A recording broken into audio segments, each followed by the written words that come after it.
What's up, everybody? Welcome back to the garage. Today we're going to be talking about the Harbor Freight Central Pneumatic Floor Standing Sandblasting Cabinet. Man, that's a mouthful. But they do make a countertop or benchtop version of this as well. It's a little bit smaller. I chose to go with the floor standing model because I have this corner I could kind of keep it in and not take up any bench space. But both are available. I want to start off by saying that this thing is an absolute pain to put together. This is not going to be an assembly video, but I do highly suggest you check out some of the other assembly videos that are on YouTube for this unit. This video is more about the modifications I did out of the box for better performance and convenience, as well as some of the issues I ran into while I assembled it. This thing is an absolute pain to put together, and I would expect to take a day or two to do it just so you don't get frustrated. The box is awkward to put together, the actual cabinet part here, and an extra set of hands is super helpful. Joanna helped me put the top together. There's lots of pieces that kind of need to overlap and fit together the right way to get a good seal. And if you put it together wrong, you have to take everything apart in order to fix a piece. You can't just slide something out and fix it. So definitely watch some of those other videos out there to get a good idea, because the instructions that come with this are horrible. Other than that, for the price, this is not a bad unit, and you're not gonna find anything comparable in this price range. You would have to spend quite a bit more money to get something like this from another brand. So it's worth getting it for the cabinet aspect and then doing modifications to it, as you'll see here. So let me bring the camera up here and we'll start taking a look at some of the modifications as well as some of the pain points I encountered during assembly. So starting at the top of the box here, I actually got longer bolts to go through this frame so that I can attach these from the inside and nut them on top. That turns these into a stud that this all sits on top of to make it easy to remove and replace the window, plexiglass, and glass. Otherwise, you have to go in the machine and try to reach all the way over to this other side here in order to undo all those with a screwdriver, and it's not a good experience.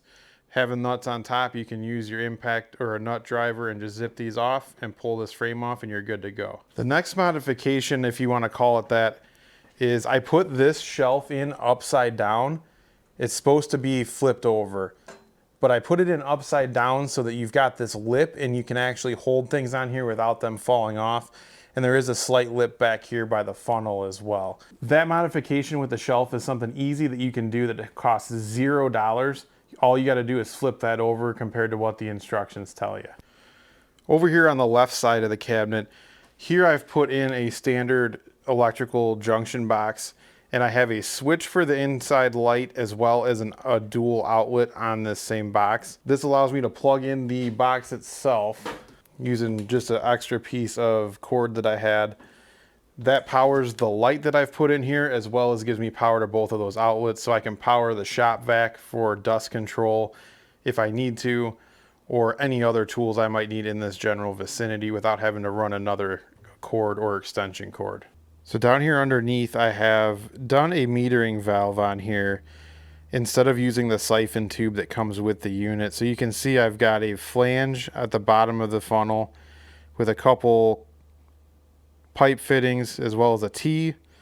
That T goes into another T with a reducing end to go to this ball valve that controls the flow of sand, and then it goes into this braided tubing that then goes up into the box into the back of the gun. This is a lot more reliable as far as feeding goes than what comes with it, and this is actually the most expensive upgrade that I did. And then that goes up, and I actually drilled a hole in this shelf and then up into the bottom of the funnel here, and we'll take a look at that inside in a minute. But this is what actually brings sand from the funnel up to the blasting gun. All right, so now we'll get into some of the internal modifications I did to this cabinet, starting with the inside of the door here. As you can see, I've lined this whole door with some aluminum foil tape like you would use on ductwork. That's because the way they mold these doors, there's a bunch of little round pockets molded into it. That traps sand in there when you're done, and when you open the door, that falls out onto the floor. So by taping over those, there's nowhere for the sand to settle and sit. and it kind of just rolls down the door. That really helps keep the mess in the cabinet and not outside on your floor. Something else I did was add a water separator as well as a regulator right here on the cabinet itself with a quick connect. So all I got to do is plug in my hose here. I've got air and I can control it here and adjust pressure if I need to. Then here you can see a little better the foil on the inside of the door. I don't know if these little indents are showing up, but you can see where those circles were. So this is the blasting gun that comes with the cabinet. And in the future, I may change this out because your hand just gets fatigued as you hold the trigger down for long periods. There are some options out there that use a foot pedal. So depending on how much I end up using this machine, which I think is gonna be quite a bit, I may end up switching this out for one of those foot operated options. But there's nothing wrong with this, it works fine. So another thing that I did in this cabinet that I think is really worthwhile is I added a T inside here where the air comes in. So not only do I have the sandblasting gun itself hooked up in there, I also have a permanently hooked up blowgun, just like you would use with an air compressor, inside of this cabinet. That allows me to blow parts off when I'm done while the vacuum's still running to get all the dust and sand off of it, as well as clean up around the door and stuff before I open that door. And then it also will allow me to blow any sand built up inside the cabinet that's not going back into the funnel. I can then blow that sand around and get it into the funnel so I don't have sand sitting all over the inside. Now, in order to do this metering setup for the sand, you do have to cut this grate and cut a hole through the side of the funnel. Not a big deal. This is still plenty strong enough, especially if you cut right next to one of these cross beams. This is the blowgun that I have installed in this cabinet. That's this gray line that you see here. And it's just a basic plastic cheap blowgun from Menards, but it does the job just fine. Allows you to blow out all of your parts and everything. So the last modification that I did was put this light in there instead of the one that came with it. This is an LED like shop work light. I put that up there. It's much brighter than the factory one that comes with the cabinet. Also more durable and adjustable. So allows you to get light into places. You can tilt it forwards and backwards to get it just how you need it. And it is very bright inside this cabinet. It's more than I think enough. And if anything ever happens to it, I may switch it out and maybe do a light in each corner or something. But for now, this is good. And just so you guys have a better idea of the light that I put in here, it's one of these LED shop lights like this. I just cut this frame down and kind of modified it to fit up there nice. And I actually bolted it right through the hole here in the base that comes with the light, just like this, without this handle part on there. So one really painful point of this was this flange here where this funnel meets the cabinet itself. I can't really reach it, but up in here. When I got this, those were flat and they needed to be bent outwards so that they could bolt up to the bottom of this cabinet. I don't know if it was a mistake or mine made it through like QC or if that's how they all come. I didn't see anybody else address this in any videos I watched. But you can kind of tell I've got like a dent going here now from where I tried to bend it back. Basically what I ended up doing was putting a board on each side of this with some vice grips and then bending it flat enough to get bolts through it. I didn't know a better way to do it since I don't have a metal brake yet, but it really, really was a pain to get all that done and get everything lined up. So I hope this answered some questions about this cabinet and some of the modifications I think are necessary. Definitely do the metering valve, otherwise the performance is gonna suffer. And the lighting is probably the other big thing. The blowgun is so cheap to add, it's worth it as well, but expect to spend another $50 to $75 in order to get this cabinet to where it should be. Now you gotta keep in mind the price point isn't that high for something like this, so out of the box it's fine, but adding that extra $50 to $75 really brings this up a couple levels as far as performance goes, and I think it's more than worthwhile to not have the aggravation of inconsistent feeding, as well as some of the other just convenience factors you get out of doing some of these modifications.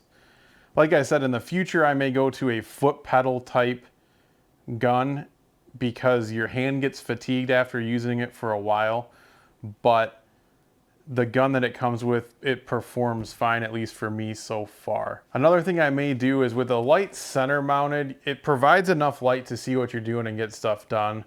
But I think a light in each corner where you had light angled towards the center would kind of reduce a lot of shadows that may occur if you have larger items in the box. So that's something else to consider if you're gonna do some of these modifications yourself.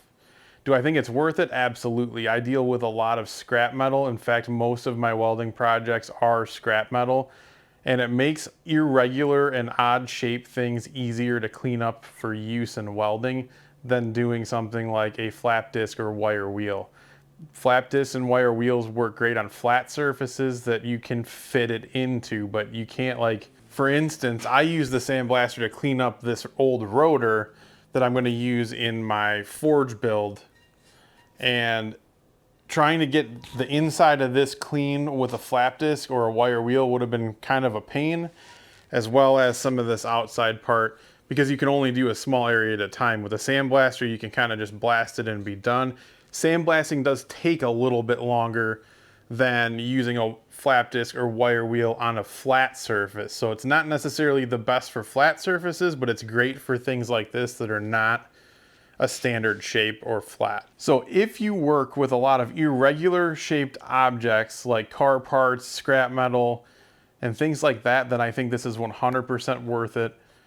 As long as what you want to use it for will fit in here. I think this will do up to about a 16-inch wheel at its biggest. So not a small cabinet by any means, but you're still going to hit its limits if you're doing large items. If you like this video, please subscribe. I'm always doing content like this, and you'll be notified of the next one, or at least more likely to see it. We also have a Discord server. The link to that will be in the description below. You can check that out and join the conversation there between videos. And on Sunday nights, we do a live stream at 6:30 p.m. Central Time. Starting to get a nice group going in there, and we always have a good time there. Thanks for watching, and we'll catch you next time.